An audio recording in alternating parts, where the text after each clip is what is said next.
How's everybody doing today? I hope you're doing well.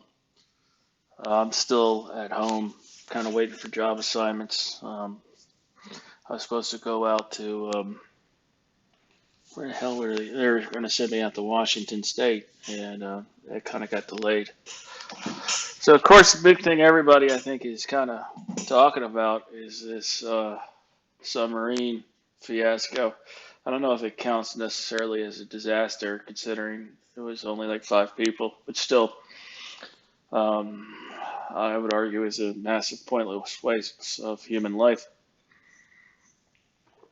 And I've been watching all kinds of people hot take about it on the internet, and I figured, well, if some people are going to hot take, I might as well hot take as well. One of the things that always irks me is whenever people hot take about stuff, they never really say what their background is. So you're kind of left wondering, well, does this person know what they're talking about? And like usual, I'm just some jackass. I'm in no way, shape, or form an expert or even trained in the operation of submarines or anything like that. I do have an engineering degree. I got 3 of them, but they're like mechanical BS in mechanical engineering, and MS in electrical engineering, and an MS in power systems analysis for power grids. So obviously, this is not necessarily my ballywick, if you will. Now, I have, in the experience of my job, I have worked on oil rigs and on large ships. Large ships will typically use things like load commutated inverters for their propulsion, but that's a completely different sort of beast than this submarine. But I have had to wear I've been trained on how to don and wear a survival suit. It's where like I have to get timed on how quickly I can get to the survival suit and don it. I've even ridden on the back end of container ships. There's a boat that gets jettisoned, a survival lifeboat, and I've been jettisoned in one of those as part of training, and that was not fun. So, you know, I have worked at sea for periods of time in my line of work, but it's not something I do on a regular basis. But just a couple of thoughts, like right off the bat. When I see an image like this for a submersible, I can tell right away that this thing has never once been very checked or certified by the U.S. Coast Guard. If you ever look at submersibles that people will ride in on, they usually have really gaudy colors, like really bright yellow, really bright orange. Bright orange is a really common one. And it's the same color as survival suits, life preservers, and lifeboats. And the reason for that is you've got to be able to spot the thing from a plane. And when you got something that's white like this or gray, it's much more difficult to spot. Also, I don't know what the buoyancy is on this thing. So it's a very good chance that when it's floating on the surface, it's just barely bobbing on the surface. So just by the color scheme alone, I'm like, oh boy, I wouldn't want to get into that. And then as I'm reading up on this thing, it is just a cascade of just like what the hell kind of things, where apparently the mothership, if you will, it has to try to follow above on the surface, primarily because the submarine itself has no way of knowing where the hell it's at. And they're using text messages to communicate. They don't have an umbilical cord or anything like that, which going down to the depths that they are, you really can't do that easily. What a lot of people don't realize is locating things deep below the surface of the water gets really, really complicated. Because what will happen is you'll have temperature bands and you'll have salt bands. The salinity through the ocean is not consistent. And so what you'll end up happening is you'll have strong currents, and that's due to the density changes of the salt and the temperature changes, where you have these strong currents. This is one of the reasons why in, say, England, the winter weather is so mild, and that's because of the Gulf Stream. And that's basically a massive amount of warm water coming from the Gulf of Mexico, making its way um, through the Atlantic. It's just a natural thing that happens.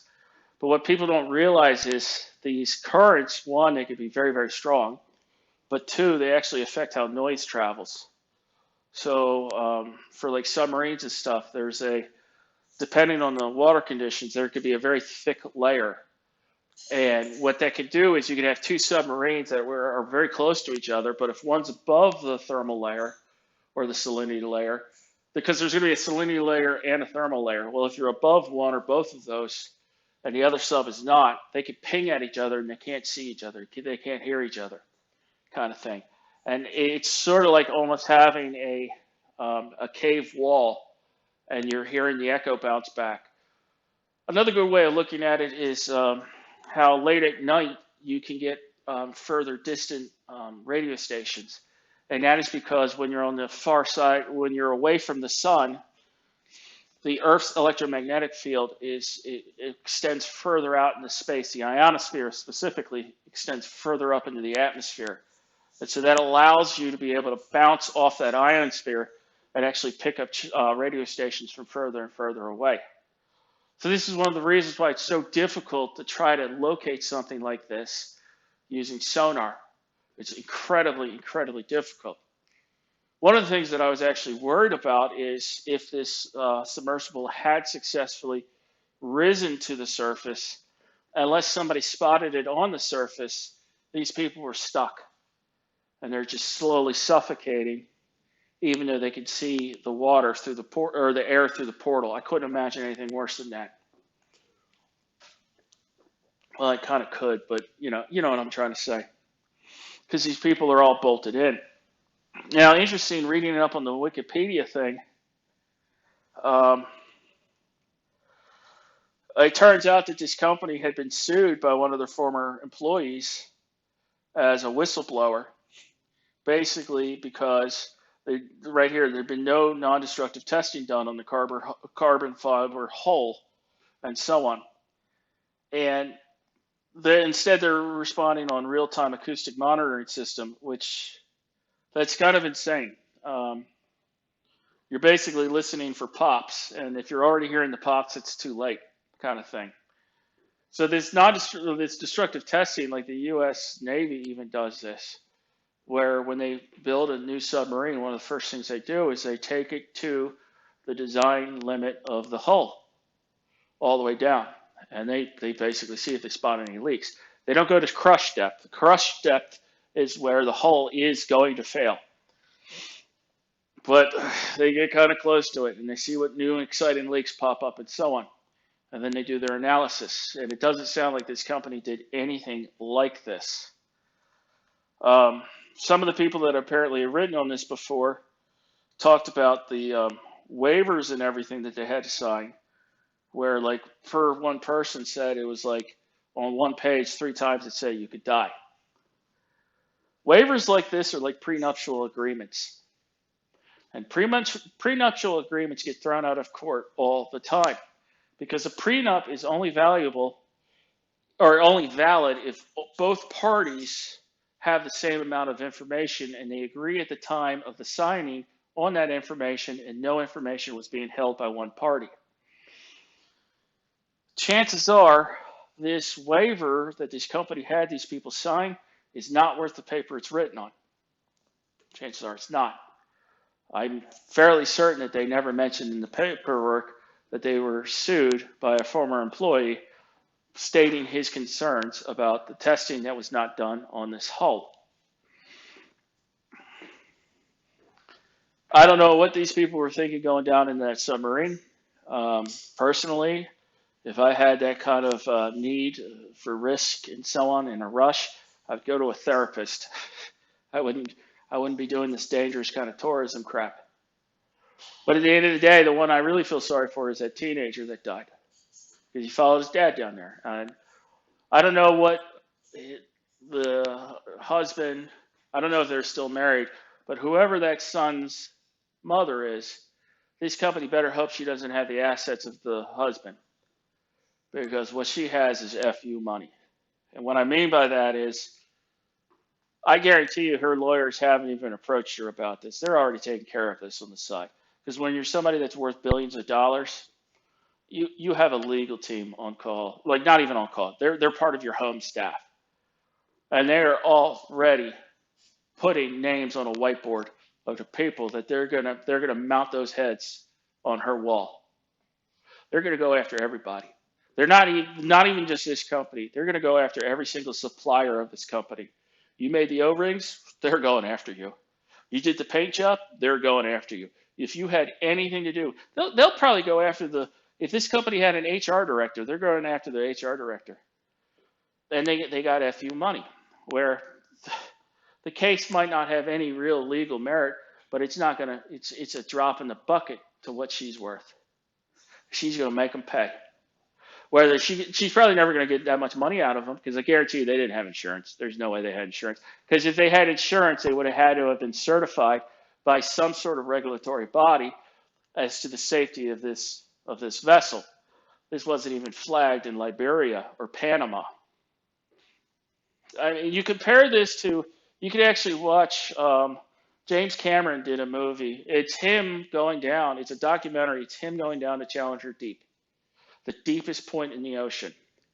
And you compare that vessel and that movie to what we see online of this shit show, and it's like comparing NASA to AMC, the American Motor Company. It's completely different worlds. Like there are scene after scene where they're going through just the checklist for as James Cameron's going through the checklist on a dive, and they cancel the dive. They make him come back up. Why? Because some subsystem, which is a backup of a backup, didn't do what it was supposed to do. So they just canceled the dive, and he comes back up. I mean, they had a crazy in-depth checklist kind of thing. Meanwhile, these folks are using a Logitech wireless controller to control this submarine. Now, I will defend. I have to admit that I've done similar stuff when I do commissioning and stuff, mainly because I have to deal with international travel, and I have to deal with ITAR and very, very restrictive rules on dual usage technology. This is technology that can be used for domestic and military purposes.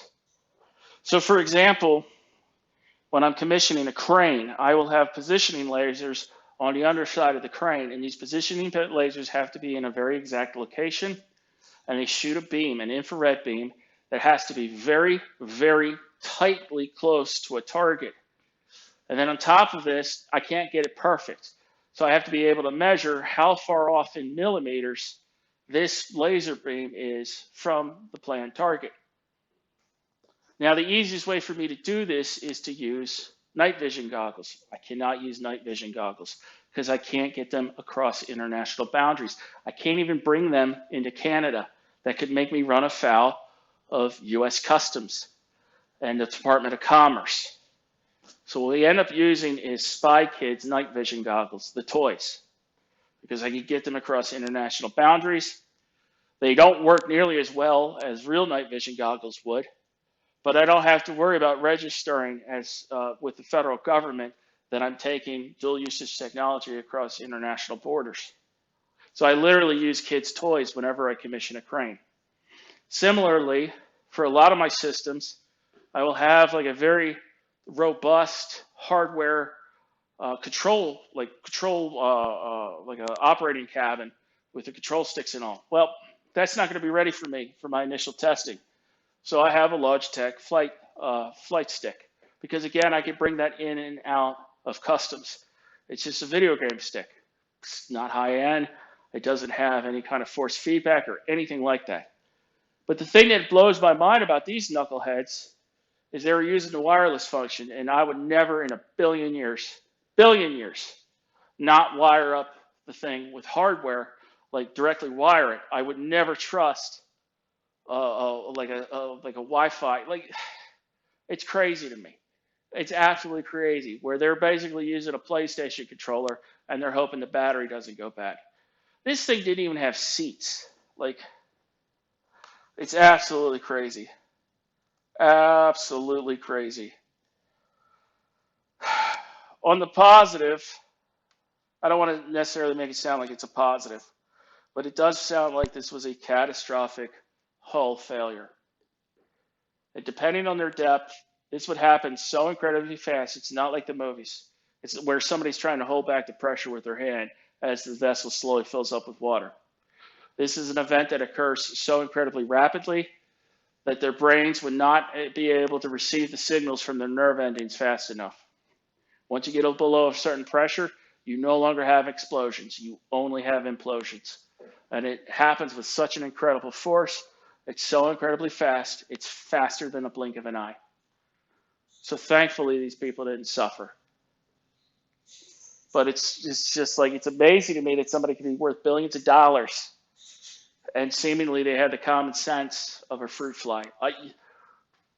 Just the pictures that I've seen of this thing, no, no, no. Of course, I'm one of those people that I can't even get on a Ferris wheel at like our state fair because I can't help but notice the grease fittings, the bushings that are all loose and worn out, and the meth head, the carny that's operating the equipment. So I'm kind of a wet blanket. It drives my son nuts because I never want to go on any of the rides. But like they even have stories about like on one of their dives, they installed the thruster backwards.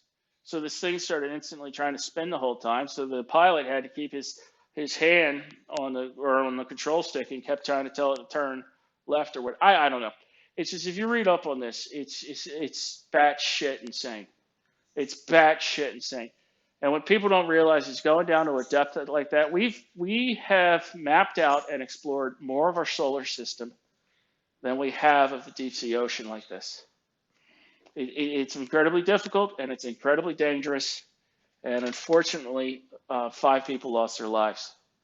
And everything I've seen in terms of what's come out about this CEO and some of his comments in the past about from the press, I don't know how anybody would trust this guy driving him driving someone across town, let alone taking him down to the depths. Just what a mess. Yeah, some elements of MacGyver Jerry Rigness. Freaking crazy. Yeah, I don't know how fast one of these things descend, but an hour and a half, the pressure could have climbed up considerably. It just amazed to me that there was no way for anyone to directly track where this submarine was, and it doesn't sound like it had anything like a black box or a transponder or anything. Everybody's going to get sued. Everybody's going to get sued. Let's see. So this British guy, I guarantee you, this Hamish Harding guy, when he has a problem, he calls up his member of parliament. That guy stops whatever he's doing. He'd be screwing his prostitute. That member of parliament will stop what he's doing and take that guy's phone call. Won't even make him wait. Um, this guy, Stockton Rush, that guy sounds like somebody that could like have somebody killed on a whim. Um, he's okay, yeah, that was the guy that was the chief executive and founding member of OceanGate. He sounds like everything I've read about this guy. He sounds like a freaking nut. Everybody's gonna get sued though. Everybody's gonna get sued because these people are so rich. If they're just gonna sue, they're gonna sue the crap out of this company.